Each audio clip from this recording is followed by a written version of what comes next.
Shalom Bapak Ibu Saudara-saudari, selamat pagi.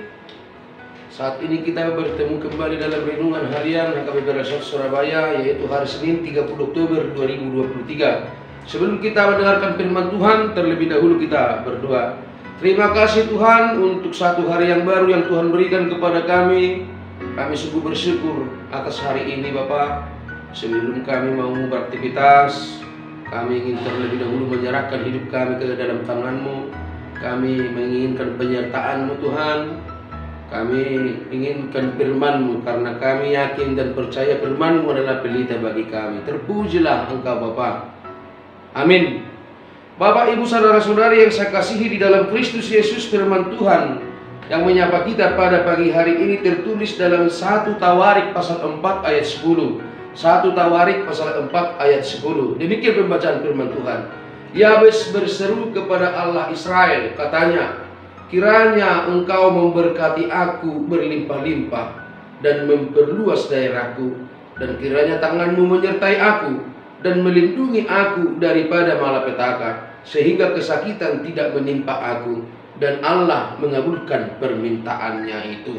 Demikian pembacaan firman Tuhan.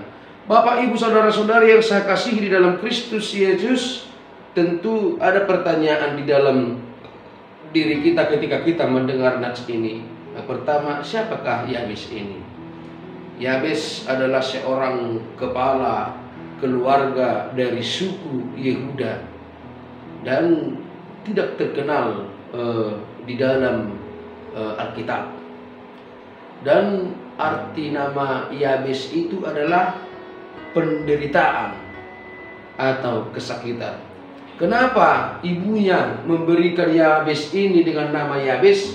Karena ketika ibunya mau melahirkan Yabes, dia mengalami kontraksi yang sangat panjang, ya, yang sangat sakit, sehingga dengan alasan itu dia memberikan nama Yabes kepada anaknya atau Yabes dalam nas kita ini. Tidak ada banyak nas atau ayat yang memperjelas siapa Yabes ini, sedangkan orang tuanya pun kita tidak bisa temukan.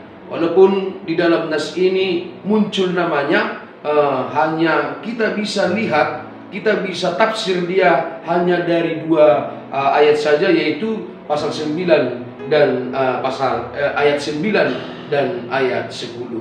Nah, kita kembali ke dalam nas kita Bapak Ibu Saudara-saudari. Lalu apa tujuan daripada permintaan Yabes ini? Yang pertama, dia yakin bahwa hidupnya adalah dari Tuhan. Dia yakin adalah yang dia dapatkan di hari esok, yang dia dapatkan sekarang, jaminan hidupnya adalah ada di tangan Tuhan, bukan di dunia ini. Walaupun makna arti dari namanya adalah penderitaan, tetapi dia percaya bahwa Tuhan ada mampu memberikan apa yang dia inginkan. Maka berdasarkan itu Bapak Ibu Saudara-saudari, dia tidak menyerah.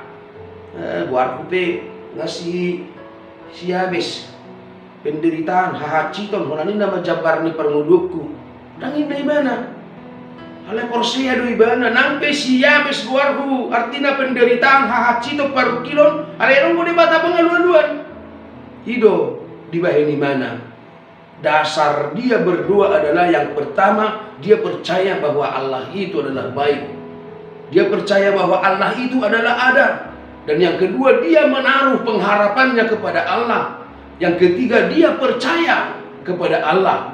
Dan yang keempat, doanya adalah muatan dari doa yang diajarkan oleh Tuhan Yesus Kristus kepada para murid-muridnya. Artinya, doanya adalah mencakup dua kesukaan yang diajarkan, tidak lebih untuk memegahkan dirinya, tidak meminta lebih daripada yang dia inginkan, tidak, tetapi dia hanya sebatas meminta apa yang menjadi kecukupannya, apa yang menjadi kebutuhannya di dalam hidupnya. Untuk itu, yang kedua, mari kita lihat Bapak Ibu Saudara-saudari, apa yang diminta oleh Yabes di dalam doanya, yaitu kiranya Engkau memberkati aku.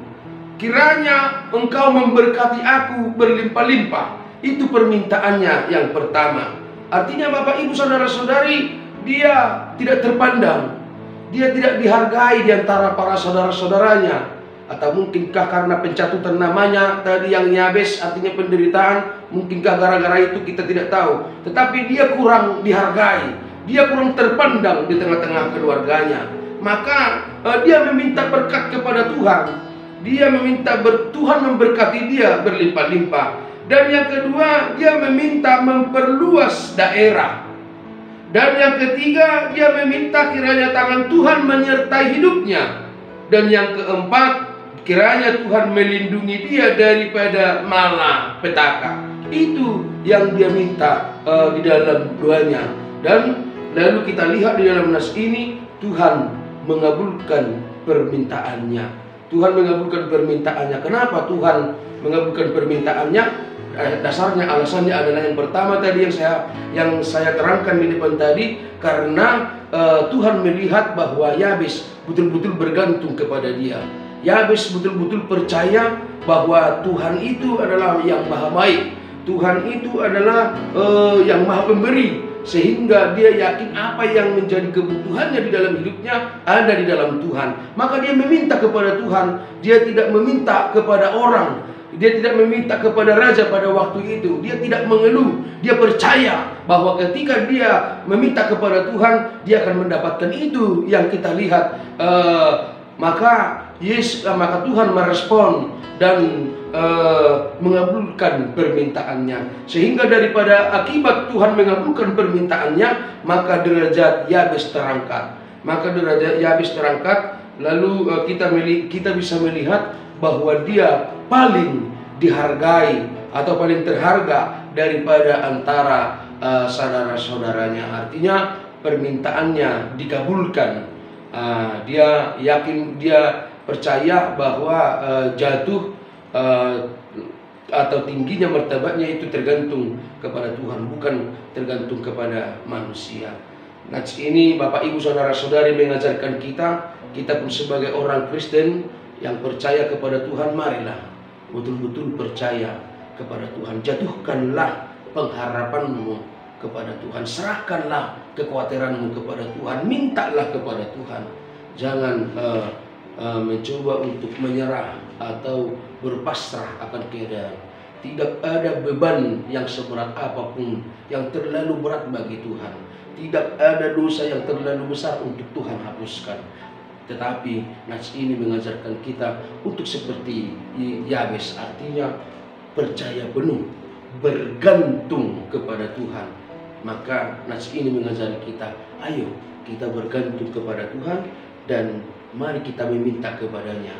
Mari kita meminta di dalam doa, betul-betul serius meminta dan betul-betul percaya bahwa Tuhan akan memberikan, Tuhan akan mengabulkan apa yang kita inginkan, apa yang kita minta.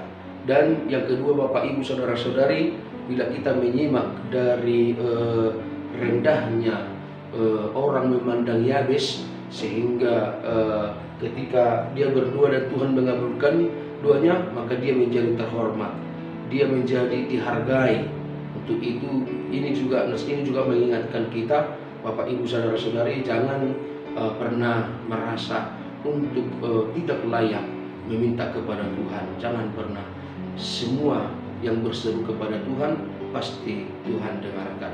Jangan kita berpikir bahwa biarlah aku tidak patut untuk meminta kepada Tuhan, tidak patut untuk berdoa kepada Tuhan. Semua Tuhan patutkan dan Tuhan terima semua doa yang diucapkan oleh orang-orang yang percaya kepadanya. Semoga kita dimampukan untuk melakukan kehendak Tuhan di dalam hidup kita. Amin. Kita berdoa. Terima kasih Tuhan untuk firman-Mu yang menyapa kami pada pagi hari ini. Ajarilah kami untuk seperti Yabes yang bergantung kepadamu. Maka di dalam hidup kami Tuhan, kami menyerahkan segala keluh kesah kami menyerahkan segala beban kami hanya ke dalam tangan-Mu. Berkati kami Tuhan, seperti permintaan Yabes, kiranya kami juga meminta kepada Tuhan. Kiranya Tuhan memberkati kami berlimpah-limpah. Kiranya Tuhan juga memperluas daerah kami. Kiranya Tuhan juga menjauhkan kami dari malapetaka, sehingga kesakitan tidak menyertai kami. Terima kasih Tuhan, berikan kami sukacita yang luar biasa. Dan kemanapun kami beraktivitas, dimanapun kami bekerja, Tuhan selalu menjaga kami. Terima kasih Bapa di surga, hapuskan segala dosa kesalahan kami, agar kami layak menerima berkat-Mu. Terpuji termulialah nama-Mu. Kami serahkan hidup kami hanya ke dalam tangan pengasihan-Mu. Amin. Selamat pagi Bapak Ibu Saudara-saudari, selamat beraktivitas. Tuhan memberkati.